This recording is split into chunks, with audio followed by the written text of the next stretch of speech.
போற்றி எல்லா இடங்களுக்கும் நிறைவாக போச்சு.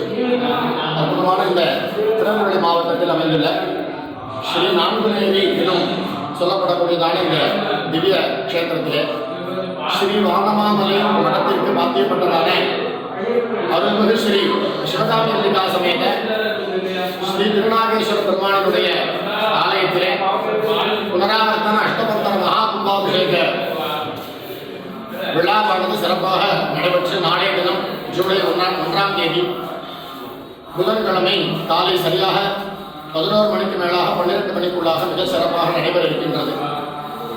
அதனை முன்னிட்டு கடந்த 4 தினங்களுக்கு முன்னதாகவே மகா கும்பாபிஷேகத்தினுடைய வைபவங்கள் பூர்வாங்க கிரியைகளாக இனிதே துவங்கி இதுவரையிலே 4 கால யாகசாலை பூஜைகள் சிறப்பாக நடைபெற்று வருகின்றது. குருவர்களாலும் திருவர்களாலும் பூர்வாங்க நிகழ்ச்சிகளோடு 6 கால யாகசாலை பூஜைகளாக இந்த மகா கும்பாபிஷேகம் தொடர்ந்து நடைபெற்றுக் கொண்டிருக்கின்றது.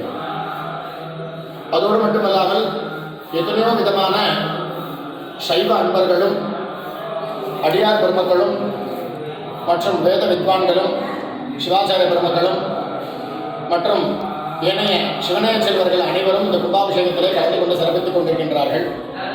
இப்பெருமை மிகு கஷேத்திரமானது அருணகிரிநாத சுவாமிகளினாலே 3 திருப்புகழ் பாடல்கள் இங்கு பாடப்பட்டுள்ளது. அதிலே ஒரு இடத்தில் ஸ்ரீ புருஷ மங்கை தங்கிய பெருமாளை என்று அருள் செய்திருக்கின்றார் அவர்களுடைய திருவாக்கினாலே. எனவே இந்த கிராமத்திற்கு ஸ்ரீ புருஷ மங்கை என்று புராண பெயர் இருப்பதாக நமக்கு உணர முடிகின்றது.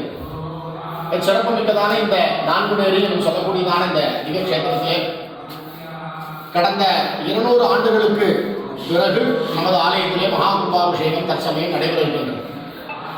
அதனைத் தொடர்ந்து சரியாக 11 மணிக்கு மேலாக 12 மணிக்குள்ளாக மகா கும்பாபிஷேகம், நண்பகல் 12 மணிக்கு மேலாக ஊர் மக்கள் அனைவருக்கும் சிறப்பான அன்னதானம் மற்றும் மாலை 3 மணிக்கெல்லாம் இறைவனுக்கும் அம்பிகைக்கும் எல்லா விதமான திரவியங்களினாலே சிறப்பாக அபிஷேகம் செய்யக்கூடிய மகா அபிஷேகம். அபிஷேக பிரியகா சிவகா என்ற சாஸ்திர வாக்கியத்திற்கு இணங்க அபிஷேகம் செய்து கொள்வதையே உலக மக்கள் அனைவருடைய இன்பத்தை அருளும் பொருட்டும் அனைவருடைய ஆணவ கண்ம மாயை என்று சொல்லக்கூடியதான முன்பலங்களை நீக்குவதன் பொருட்டும் இறைவன் ஸ்நானம் செய்து கொள்கின்றார். அந்த ஸ்நானத்தை நாம் அபிஷேகம் என்று சிறப்பாக சொல்கின்றோம்.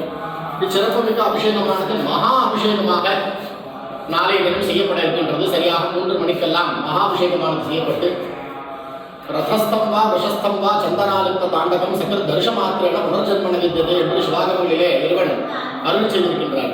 அதாவது இறைவனை ரிஷப வாகனத்தில் காண்பதும் 10 நாள் நடைபெறக்கூடியதான கொடியேற்றம் முதல் கொண்டு நடைபெறக்கூடிய பிரம்மோற்சவத்திலே இறைவனை திருத்தேரிலே காண்பதும் மற்றும் ஆருத்ரா தரிசனம் கண்டு சந்தனத்தால் ஒழுகப்பட்ட நடராஜ மூர்த்தியை தரிசனம் செய்வதும் அடுத்த பிறவியை நமக்கு இல்லாது செய்யும் என்று இந்த 3 வகையான தரிசனங்கள் மிகச் சிறப்பாக சொல்லப்பட்டுள்ளது. எனவே இந்த மகா கும்பாபிஷேகத்தினுடைய பிரசாதம் அனுகிரகம் அனைத்து மக்களுக்கும் கிடைக்க வேண்டும் என்ற பெரும் கருணையோடு இறைவன் நாளைய தினம் கல்யாண மகோத்சவத்தை செய்து கொள்கின்றார். அந்த கல்யாண மகோத்சவத்தை தரிசனம் செய்தவர்கள் சர்வ கல்யாண வித்திட்டம் உற்சவம் ஞான சம்பவம் என்று ஆத்மன் சொல்கின்றனர். இந்த கல்யாண உற்சவம் என்ற அந்த நிகழ்ச்சியை தரிசனம் செய்பவர்களுக்கு எல்லா விதமான ஞானங்களையும் இக வர சௌபாகியம் என்று சொல்வது போல இகத்தில் தேவையான எல்லா விதமான சௌக்கியங்களையும் அதோடு மேலான சிவ ஞானத்தையும் இறைவன் தந்துள்ளார் என்பது அதனுடைய வாக்கியம். இச்சிறப்புமிக்கதான ஸ்ரீ கல்யாண மகோத்சவமானது நாளை மாலை சரியாக 6 மணிக்கெல்லாம் இந்த கல்யாண மகோத்சவம் இறைவனுக்கும் அம்பிகைக்கும் திருக்கல்யாண வைபவமானது சிறப்பாக செய்யப்பட்டு அதனைத் தொடர்ந்து இறைவன் ரிஷப வாகனத்திலே இறைவனும் அம்பிகையும் தனித்தனியாக இருவருமே வீதி உலா வந்து எல்லோருக்கும் எல்லா விதமான அனுகிரகங்களையும் இறைவன் செய்ய அனுகிரகம் செய்து கொண்டிருக்கின்றார். இந்த வீதி உலா வருவது என்பது கோவிலுக்கு வர முடியாதவர்களுக்கும் இறைவனுடைய திருவருள் கிடைக்க வேண்டும்.